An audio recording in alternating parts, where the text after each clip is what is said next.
Skills মানে হ'ল দক্ষতা আৰু দক্ষতাটোৱে এজন মানুহৰ এজন ব্যক্তিৰ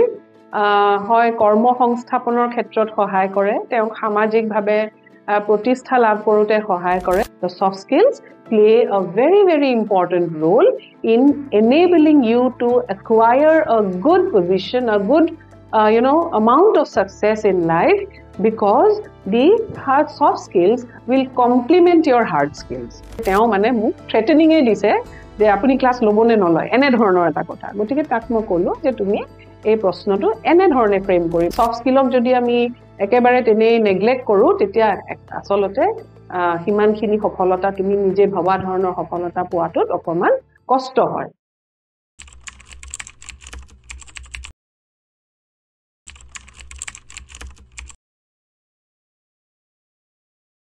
soft skill develop হোৱাৰ এটা বা soft skillৰ প্ৰেক্টিছৰ এটা খুব ইম্পৰ্টেন্ট মাধ্যম হৈছে কথা বতৰা এতিয়া কথা বতৰা পাতোতে তোমাক গম পাব মানুহে বুজি পাব বা তোমাৰ ওপৰত এটা এক ধৰণৰ ধাৰণা কৰি ল'ব পাৰিব তুমি আসলতে মানুহগৰাকীয়ে কিমান কথা জানা তুমি কিমান ভদ্ৰ তোমাৰ পৰিয়ালৰ ব্যাকগ্ৰাউণ্ড কি ধৰণৰ ঘৰৰ পৰা আহিছা আৰু কেনে ধৰণে তুমি এজন ব্যক্তি হিচাপে নিজকে গঢ় দিছা এই সকলোবিলাক সফট স্কিলত পৰিস্ফুট হৈ পৰে এনেকুৱা মানুহো পোৱা যায় যি সাংঘাতিকভাৱে চোকা বুলি কওঁতে আমি ভাবি লওঁ ধৰি লৈছো এই ক্ষেত্ৰত চোকা বুলি কওঁতে 100ৰ ভিতৰত 100 নম্বৰ পাইছে 100ৰ ভিতৰত 100 সবতে পাইছে প্ৰত্যেকটো পৰীক্ষাতে তেওঁ প্ৰথম হৈছে তেনেকুৱা মানুহ দেখা গৈছে কিন্তু সেই মানুহৰ লগত যেতিয়া তুমি কথা পাতিবা তেতিয়া দেখিবা যে সেই মানুহজনে ভাল ধৰণে শব্দখিনিকে সজাই পৰাই ক'বলৈ জনা নাই ভাল ধৰণে তেওঁ নিজৰ মনৰ ভাৱনা ব্যক্ত কৰিব পৰা নাই তেতিয়া কি হয় তেওঁ লাহে লাহে বন্ধুত্বৰ যেটো তেওঁৰ সাৰ্কেল থাকিব লাগে হেতু কমি আহে কেতিয়াবা তেনে মানুহে যিমানখিনি সাফল্য জীৱনত পাব লাগে কিমানখিনি নাপায় গতিকে সফলতাৰ কাৰণে হাৰ্ড স্কিল যিমানখিনি প্ৰয়োজন আমাৰ যিখিনি আমাৰ শিক্ষাগত অৰ্হতা আৰু দক্ষতা যিমান প্ৰয়োজন তাৰ লগত সফট স্কিল যদি আমাৰ সুন্দৰভাৱে থাকে সেইখিনি আমাৰ খুব ধুনীয়াকৈ আগবাঢ়ি যোৱাত আৰু নিজৰ ইচ্ছাৰ যেটো সাফল্য হেতু পোৱাত আমাৰ সহায় হয় so the soft skills are very important because they will help you to acquire larger amount of success a greater amount of success alongside your hard skills it is very important that you inculcate that you develop that you practice you nurture soft skills that will help you to create and make you into a good human being in the sense a pleasant human being and happiness will be there wherever you go সেইকাৰণে soft skillsক আমি গুৰুত্ব প্ৰদান কৰিব লাগে এতিয়া আমি যদি আহো কোট soft skill ব্যৱহাৰ হয় মই অলপ আগতে কৈছিলো যে নিজৰ বন্ধুৰ লগত কথা পাতোতেও soft skills লাগে পৰিয়ালৰ ভিতৰতো soft skills লাগে এনে ধৰি লবা ভাতৰ খোৱা টেবুলত তুমি বহি কথা পাতিছা নিজৰ ভিতৰতে কথা পাতিছা পৰিয়ালতে কিবা এটা অনুষ্ঠান হৈছে কথা বতৰা পাতিছা কোনোবা মানুহৰ পৰা মানুহ আতৰ হৈ ফুৰে এই আমাৰ গোটেই পৰিয়ালত মানে এই মানুহজনৰ লগত বৰ অসুবিধা কথা তেওঁ বেয়া মানুহ নহয় কিন্তু তেওঁৰ সফট স্কিলছৰ অভাৱ কিছুমান মানুহ এনেকুৱা থাকে যে তেওঁ ইমান সুন্দৰকে কথা বতৰা ক'ব পাৰে যে তেওঁৰ লগত তুমি কথা পাতিবলৈ ভাল পাবা এই সকলোবিলাক সফট স্কিলছৰে কথা গতিকে সফট স্কিলছ আমাক ইন্ডিভিজুৱেল লেভেলতো লাগে ব্যক্তিগত হিচাপেও আমাক লাগে পাব্লিক স্পিকিংও থাকে পাব্লিক স্পিকিংতো সফট স্কিলছৰ প্ৰয়োজন হয় যেনে এজন খুব সুবক্তা যেনে আমি আগৰ পৰা পঢ়ি আহিছিলো বাগবিবৰ নীলমণি ফুকন তেওঁ খুব ধুনীয়াকে বাগমিতা হৈছে তোমাৰ এবিলিটি টু স্পিক ওয়েল এটা তুমি কি ধৰণে কথা শব্দৰ ব্যৱহাৰটো খুব প্ৰয়োজনীয় মই যে ক'লো মই শিক্ষাৰ্থী হয় এদিন এনেকুৱা ধৰণৰো কথা হৈছিলে যে এজন ষ্টুডেন্টে মানে তেওঁৰ মনত পৰে মই যেহেতু পৰীক্ষা বিভাগটো চলাইছিলো হায়াৰ সেকেন্ডাৰী এনুৱেল পৰীক্ষাৰ আগে লৰা এটা আহি পেলাই আমাক ক'লে আৰু আছিলে মেম মোক ফেল কৰাই দিলে মেম মোক ফিজিক্সত ফেল কৰাই দিলে এই বাক্যটোত বুজি পালো যে তেওঁ ফিজিক্সত ফেল কৰিলে এটা ফেল কৰাই দিলে বুলি যেতিয়া কোৱা হ'ল তাৰ মানে অৰ্থটো এনেকুৱা হ'ব নেকি যে শিক্ষক গৰাকীয়ে জানে যে ৰোল নাম্বাৰ ইমান XYZ এই লৰাটোক মই বৰ বেয়া পাওঁ মই ফেল কৰাই দিম এনেকুৱাটো নহয় গতিকে বাক্যত তুমি কি শব্দ ব্যৱহাৰ কৰিছা চয়ন কেনে ধৰণে কৰিছা ইয়াত যেতিয়া তুমি ক'বা আজিকালি নম্বৰে নিদিয়ে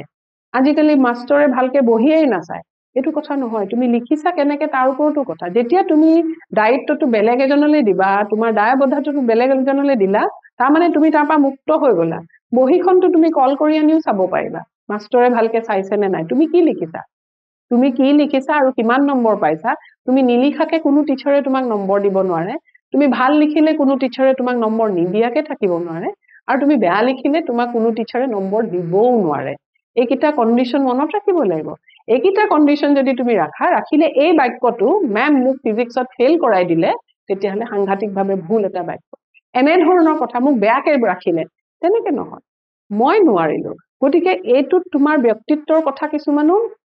প্ৰস্ফুটিত হৈ পৰিব যে তুমি নিজে একাউন্টেবল নহয়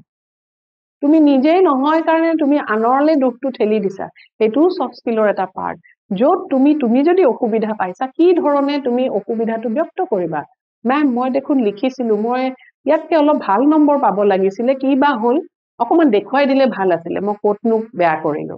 that would have been a better option and perhaps the best option the best way to say something to a teacher so that the teacher also feels good the other person who is interacting with you কাৰণ তুমি তো বেৰলে চাই কথা নাপাতা বেৰক গৈ পেলাই তো নোকোৱা মানুহ এজনকে কবা সেই মানুহজনক যাতে তুমি তোমাৰ যেটো তোমাৰ ইচ্ছা সেই ইচ্ছাটোলে তুমি যদি তেওঁক টানিব লাগিব তুমি তেওঁক আনিব লাগিব তোমাৰ মনৰ ভাৱনাটোৰ লগত তেওঁ একমত হ'ব লাগিব হেতু তুমি জোৰ জবৰদস্তি কৰিব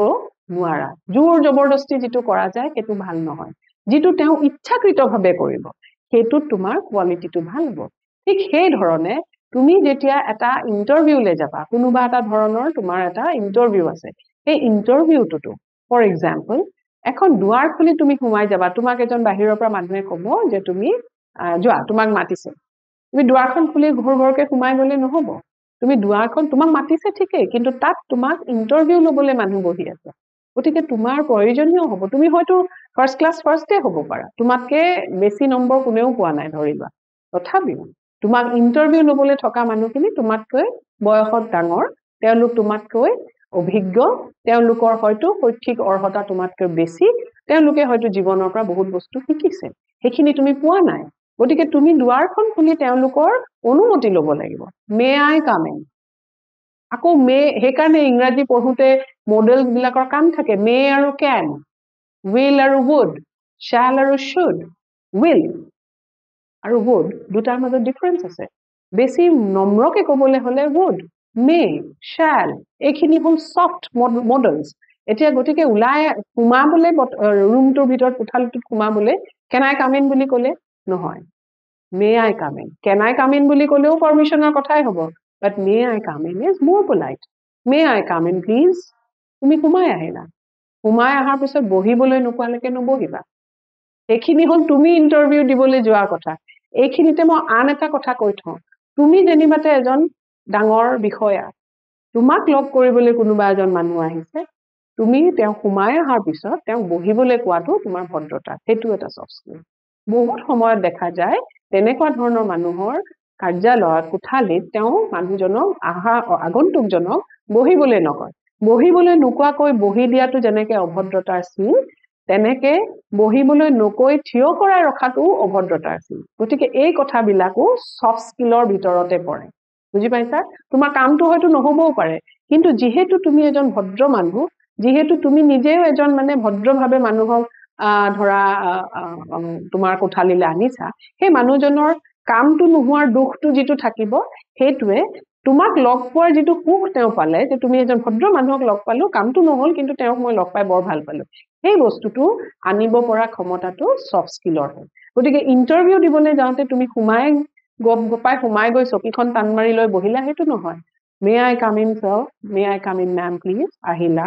গুড মৰ্নিং কলা গুড আফটাৰনুন কলা সময় চাই ৰখি থাকিলা তাত বহিবলৈ ক'লে থ্যাংক ইউ বুলি কৈ বহিলা চকীখন লাহেকে টানিলা চকীখন এনেকে সুচুৰাই পেলাই বহুত শব্দ কৰিছা হেতু নহয় চকীখন লাহেকে টানিলা বহিলা ভাল ধৰণে কথা ক'লা তুমি তেওঁলোকে হয়তো তোমাক প্ৰভোকো কৰিব পাৰে কিছুমান কথা তোমাক খং উঠাবলৈও চাব পাৰে ভদ্ৰভাৱে সেইখিনি বস্তু কন্ট্ৰোল কৰি তুমি উত্তৰ দিয়াটো তোমাৰ কাম গতিকে সফট স্কিলটো ইন্টাৰভিউৰো এটা অংগ সেইকাৰণে আজিকালি যেতিয়া এইবোৰ প্ৰতিযোগিতামূলক পৰীক্ষাবিলাকৰ কথা পতা হয় সিভিল সাৰ্ভিসেছৰ কথা থাকে বা অন্যান্য ধৰণৰ ইন্টাৰভিউ ৰিলেটেড পৰীক্ষা এইবিলাক থাকে তাত group discussion, interview skills, hebilako component thake. These are also very important components that will ensure that you are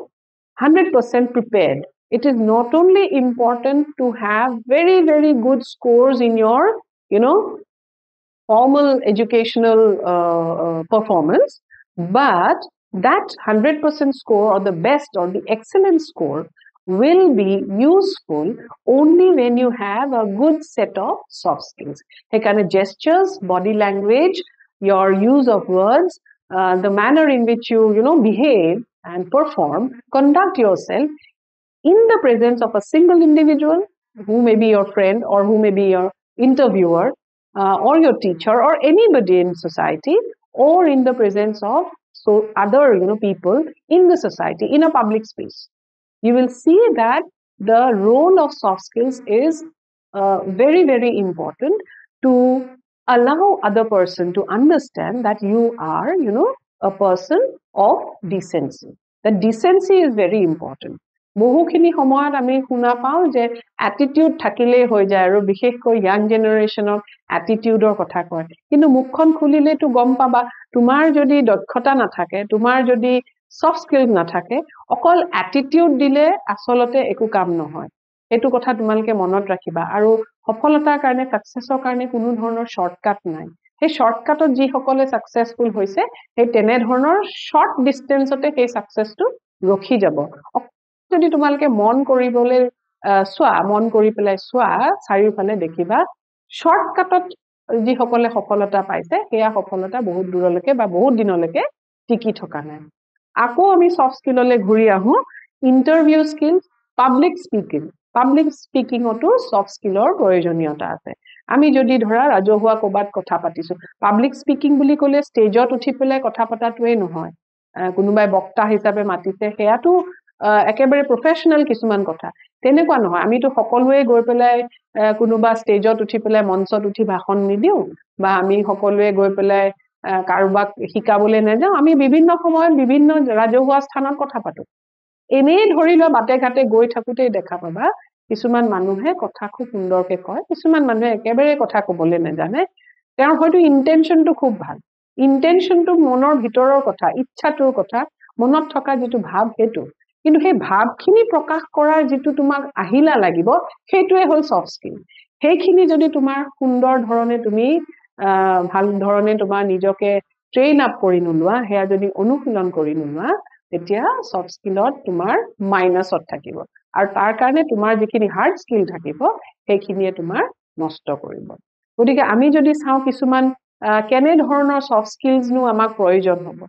কি ধৰণেনো আমি কিছুমান বেসিক কিছুমান থাকে, যেনে তুমি ধৰি লোৱা কাৰোবাৰ লগত কথা পাতিছা, তেওঁৰ লগত আই কণ্টেক্ট ৰাখিব লাগিব। তুমি তোমাৰ সন্মুখত আছে, তুমি ক'বালে চাই এনেকে কথা পাতি আছা তেওঁৰ লগত নহয়। তুমি যদি কাৰোবাৰ লগত কথা বতৰা পাতি আছা, সেই সময়ত তুমি যদি ফোনটো চাই থকা বা অন্য ধৰণৰ অন্য মনস্ক হৈ থকা, সেইটোৱে তোমাক ইনডিসেন্ট বুলি ক'ব। তোমাৰ সেই সময়তে ধৰি লোৱা খুব প্ৰয়োজনীয় ফোন এটা আহিলে, তুমি সেইটো নললেই নহয়। কাৰোবাৰ লগত কথা কৈ থকাৰ মাজতে এটা ফোন আহিবই পাৰে, সেইটো কোনো ধৰণৰ বেয়া কথা নহয়, কিন্তু তুমি তেওঁক ক'ব লাগিব যে এক্সকিউজ মি, বা ক্ষমা কৰিব, মই ফোনটো লৈ লওঁ, মই 1 মিনিট ফোনটো লৈ পেলাই মই আকৌ আহি আছো, এনে ধৰণৰ কিছুমান। তাৰ পিছত তুমি ফোনটো ললা ধৰিলা, সেইখিনিতে থিয় হৈ ঘৰৰ পৰা ধৰা ফোন আহিছে, বা তোমাৰ যিজন তোমাৰ ওপৰৱালা মানে বছ, তেওঁৰ পৰা ফোন আহিছে, বা কোনোবা এজন মানুহ যি তোমাতকে বয়সত ডাঙৰ, তেওঁ ফোন কৰিছে, তুমি কিবা এটা কথাত তেওঁ তোমাৰ ওপৰত হয়তো অসন্তুষ্ট হৈ আছে, তোমাক সেইফালৰ পৰা কিবা প্ৰশ্ন কৰিছে, তুমি এইজন মানুহৰ লগত কথা পাতি থকাৰ মাজত ফোনটো ললা, লৈ তাতেই তুমি চিঞৰ বাখৰকৈ সিজন মানুহক উত্তৰ দিলা। That is an absence of soft skill. তুমি সেই সময়ত আঁতৰ হৈ গৈ পেলাই সেই সিজন মানুহ যিজনে তোমাক ফোন কৰিছে তেওঁৰ লগত কথা পাতিবা, সেইটো এটা বেলেগ বস্তু। তাৰ পিছত তাৰ খংটো যদি তোমাৰ খঙে উঠিল, যিহেতু তুমি অকমান সময় কথা তৰ্কাতৰ্কি কৰি আহিলা, এই মানুহজনৰ লগত যদি তোমাৰ এতিয়াৰ আচৰণটো সেইখিনি অভিজ্ঞতাৰ কাৰণে বেয়া তিক্ত হৈ গ'ল, that is an absence of soft skill, because you are not able to handle two different emotions together. Soft স্কিলত যিসকল মানুহ পাকৈত, যিসকল মানুহ দক্ষ, তেওঁলোকে সকলো সময়তে এটা জেন্টল, নম্ৰ এটা আউটলুক ৰাখিব পাৰে, সেইটো কন্ট্ৰোল সেই ধৰণৰ ধৰা নিজৰ মানসিক অৱস্থাৰ ওপৰত এটা কন্ট্ৰোল থকাটো সেইটো এদিনত হোৱা বা এদিন মই প্ৰেক্টিচ কৰিলো, দুদিন প্ৰেক্টিচ কৰিলো, এনেকুৱা নহয়। সেইটো তুমি কনচিয়াছলি সকলো সময়তে মনত এই ভাৱটো ৰাখিব লাগিব যে মোৰ কথা বতৰা, মোৰ আচৰণ তাৰ বাবে যাতে কাৰো অসুবিধা নহওক। সেই ছফ্ট স্কিলখিনিয়ে তোমাক অনবৰতে এই কথাটো সোঁৱৰাই থাকিব লাগিব। যেনে ধৰি লোৱা তুমি 3জন মানুহে ৰেষ্টুৰেণ্টত খাবলৈ বহিছে, তোমাৰ চিনাকি তাৰে এজন তোমাৰ চিনাকি, তুমি সেই ধৰণে সোমাই গলা, দেখিলা তেওঁলোকে ইতিমধ্যে খোৱা বস্তু আনি পেলাই বহিছে খাবলৈ, তুমিও তাতে সোমাই গলা, মাত লগালা, বহিয়ে দিলা চকীখন টানি, আৰু তেওঁলোকে খোৱা বস্তুখিনিৰ পৰা তুমি যিহেতু গৈছাই তাত বহিছা, তোমাক নিদিয়াকেতো থাকিব নাই, তুমি তোমাক দিবলৈ ধৰিলে। এই যে তুমি তাতে গৈ পেলাই একেখিনি খোৱাৰ পৰা ভাগ ল'বলৈ গলা, সেইখিনিও তোমাৰ ছফ্ট স্কিলছৰ এবচেন্সৰ কথা হ'ব। তাত কি কথা, কিয় কাৰণে? কাৰণ তোমাৰ ধৰি লোৱা বন্ধু এজনেই তাতে, আটাইকেইজন তোমাৰ বন্ধু তোমাক কাণ মাৰি মাতি নিছে, that is a different thing. কোনোবা হয়তো তাত ফৰ্মেল গ্যাদাৰিং এটাও হ'ব পাৰে সেই 3জনৰ মাজত, তুমিতো নাজানা, তাৰে এজন বন্ধুহে তোমাৰ চিনাকি, ভদ্ৰতাৰ খাতিৰত বাকী দুজনক তোমাক চিনাকি কৰাই দিলে, তুমি চকীখন টান মাৰি তাতে বহি ললা, তেওঁলোকে খাবলৈ ধৰিছে, তুমিও বহি সেয়া খোৱাৰে ললা, তুমিতো নাজানা বন্ধুৱে অৰ্ডাৰ দিছে নে বাকীজনে দিছে, তেওঁ বা ইচ্ছা কৰিছিলে নে নাই। এই সকলো ধৰণৰ কথা চিন্তা কৰাটো প্ৰয়োজন। কাৰণ আজি যদি তুমি নকৰা, ডাঙৰ হৈ পেলাই দেখিবা তেনেধৰণৰ মানুহক, আমি যে এনেই চলি থকা লেংগুৱেজত আমি বৰ বেয়া ধৰণে এটা কওঁ, বৰ কামোৰ মানুহটো, এনে যে কওঁ, সেই কামোৰ হবলৈ কোনেও নিবিচাৰে। বিচাৰা নেকি তোমালোকে? নিবিচাৰা নিশ্চয়। গতিকে সেই টাইপৰ মানুহ হবলৈ বা সেই টাইপৰ মানুহ নহবৰ কাৰণে কিছুমান কথা প্ৰত্যেকটো পদক্ষেপতে আমি মনত ৰখাটো উচিত।